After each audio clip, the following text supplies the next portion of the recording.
In a few weeks, Texas will have a new acting Texas Comptroller. That's Don Huffines, who is also the Republican nominee for this job in the November election. Huffines will be sworn in August 1st, 3 months before the election. Governor Greg Abbott appointed him after the current acting comptroller, former state Senator Kelly Hancock of North Richland Hills, resigned his position effective July 31st. Huffines beat Hancock and others in the Republican primary in March. Huffines will now take on the Democratic nominee, Sarah Eckhart, a state senator from Austin, for this open seat. The Texas Comptroller's office is now overseeing the development of the Texas Education Freedom Savings Accounts, the $1 billion taxpayer-funded program that will give money to students to attend private school. We spoke with Huffines in Dallas, and he tells us changes are on the way in the office so he can root out fraud in the state. The Comptroller's agency is huge. It's very comprehensive and complex, and I wanted as much of a head start as I could get in the office to understand it, to understand the processes, understand the team members, and I was very fortunate the governor saw the value of having a businessman in that position. What do you say to your Democratic opponent, Sarah Eckhart, who said that the governor gave you a participation trophy and that you're not necessarily the winner just yet? Well, I don't respond to my opponent, but I'll tell you this, the governor knows that I'm the best person for the job. It's simple as that. If you're elected permanently in November for a 4-year term, what do you want to do? Well, Doge Texas, root out fraud, waste, and abuse, like I've talked about on the campaign trail. And to consolidate the agency in itself, to consolidate other agencies. Has the state done a good enough job rooting out fraud, in your opinion? No, I don't think the state has. There's so many government programs, and mainly federal programs, where most states have said that's the federal job to review the program, to find out if the money's being spent correctly. And we're seeing that across the board, that's just not the case. It hasn't. People have not paid attention. The federal government's not paid attention to how the money's being spent. People have been gaming the system for decades. And you're saying it's going to be your job to root out fraud on the federal programs that the state administers? Absolutely.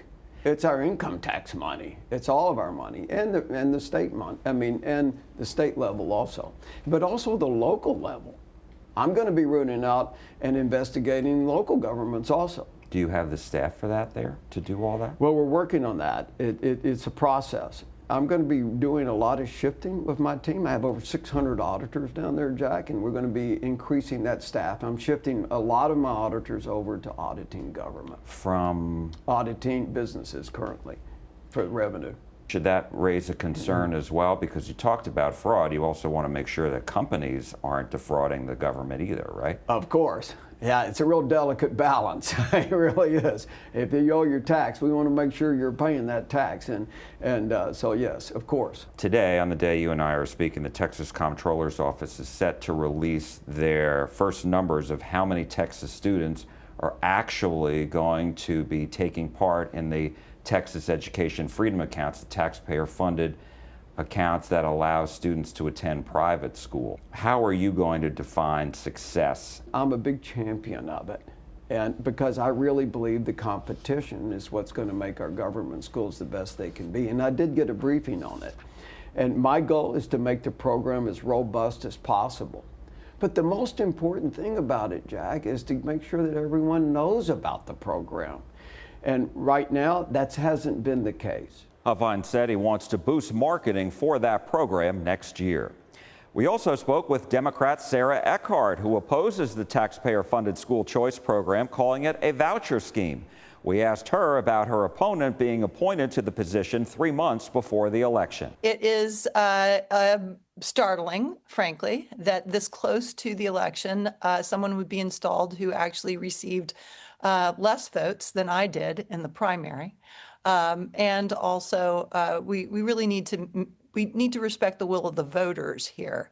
It's the voters who get to decide who their comptroller is, not the governor. Does that hurt your campaign at all? I don't think it does hurt my campaign. Just because Abbott is giving Huffines a participation trophy does not mean that he's a winner.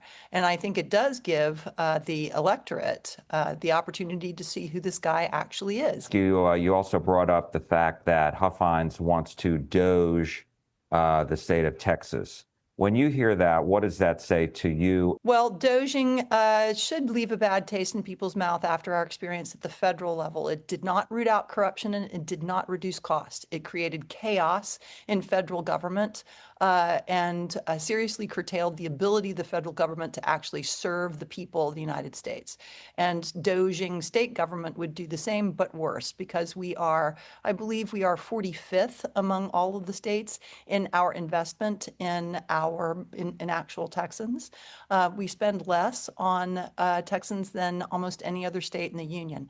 So to further doge state government, making it even less capable of responding to the needs of Texans, I think should be a concern for everyone.